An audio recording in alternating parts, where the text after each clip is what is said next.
O que eu vou falar pode parecer um pouco viagem, mas por favor, fiquem aqui comigo porque eu preciso conversar um pouquinho com vocês sobre Slewfoot. E, gente, vem nessa comigo que vai dar bom. Eu acabei de acabar Slewfoot e tem algumas coisas que eu anotei aqui que eu quero falar, porque o que acontece? Geralmente, quando eu vejo resenhas desse livro, eu vejo a galera falando sobre a mensagem subentendida dentro da história.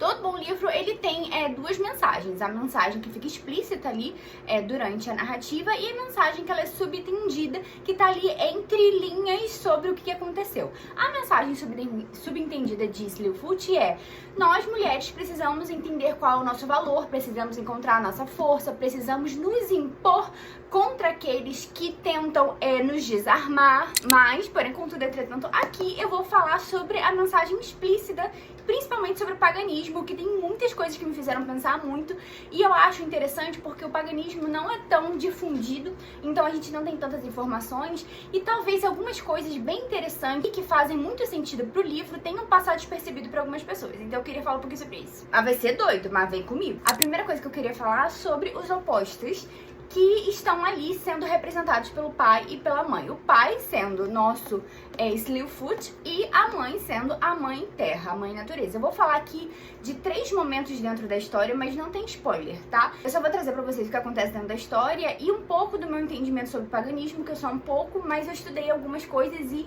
eu acho muito interessante, eu achei muito interessante como foi abordado dentro de Slewfoot. Pra começar, nós sabemos que essa imagem aqui, que é a imagem do demônio, e ele é chamado de demônio muitas vezes dentro do livro, na realidade, é o deus Pan, deus grego da vida selvagem, e a imagem dele que existia dentro do paganismo, porque o paganismo sempre foi de dualidades, a mãe e o pai juntos, a imagem dele foi distorcida pela igreja, tal qual acontece dentro desse livro também, eles sempre chamam ele de demônio, para que as pessoas vissem o paganismo como algo que traz coisas ruins. Mas essa representação aqui, na realidade, é o deus Pan, o deus grego Pan, que é o deus da natureza, que sempre foi cultuado no paganismo, no geral, sendo o pai essa representação masculina sobre opostos. E o que acontece? Se você estuda um pouco sobre lei da atração, você entende que existe uma das leis, que é a lei de gênero feminino e masculino, mas quando a gente fala de feminino e masculino, a gente não fala de homem e mulher. A gente fala de céu e terra, a gente fala de lua e sol, a gente fala de manhã e noite.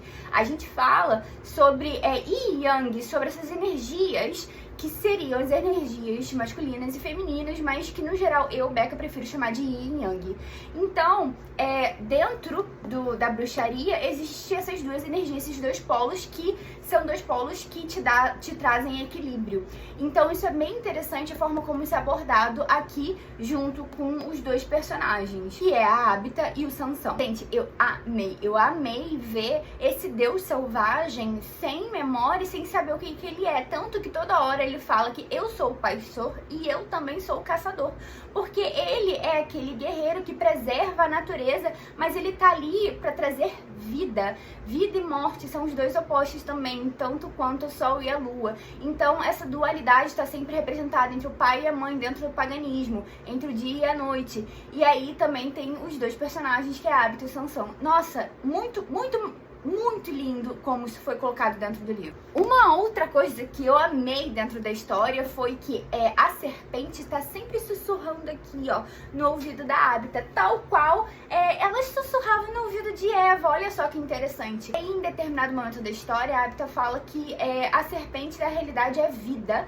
A mãe dela tinha falado sobre isso, sobre o paganismo. Quando a gente para pra pesquisar um pouco sobre o significado da serpente dentro do paganismo, a gente sabe que a serpente significa na realidade sabedoria, e essa também é mais uma imagem que foi deturpada pelo cristianismo, pela igreja, para poder tirar ali o entendimento sobre o que era uma serpente, sobre essa conexão de mulher e serpente. Se a gente for parar para pesquisar, existem linhas que dizem que o conto de Adão e Eva, na realidade, ele não apareceu na Bíblia, ele é muito mais antigo, é um conto pagão, e esse conto pagão, na realidade, fala sobre o momento em que a mulher começa a dar à luz, o momento que a mulher começa a dar vidas. Então, o que significa? Quando a serpente sussurra que tá na hora da Eva pegar a maçã, significa que é o momento que a mulher vai menstruar. Então, a serpente guia na sabedoria dela a mulher até a árvore da vida, entrega pra ela a maçã, que é esse momento que a mulher começa a ser fértil, e aí, quando Eva, morde a maçã e depois entrega a maçã a Adão, significa o primeiro ato de amor entre os dois,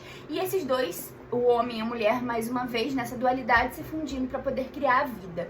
Então, quando o homem e a mulher, eles comem a maçã, eles criam a vida. Dá só uma pesquisada nisso. Então, sem essa culpa cristã a respeito de que, nossa, a mulher é a responsável por todos os pecados do mundo, na realidade, a serpente e a maçã, elas estão ali para trazer a vida. E essa representação da serpente dentro da história é muito interessante quando você tem essa perspectiva. Então, se você ainda não leu, quando você for ler, pense um pouquinho nessa perspectiva sobre a serpente. E por último, porém não menos importante, a parte mais interessante dentro da história é em um momento em que a Ábita fala que eu sou Deus e Deus sou eu.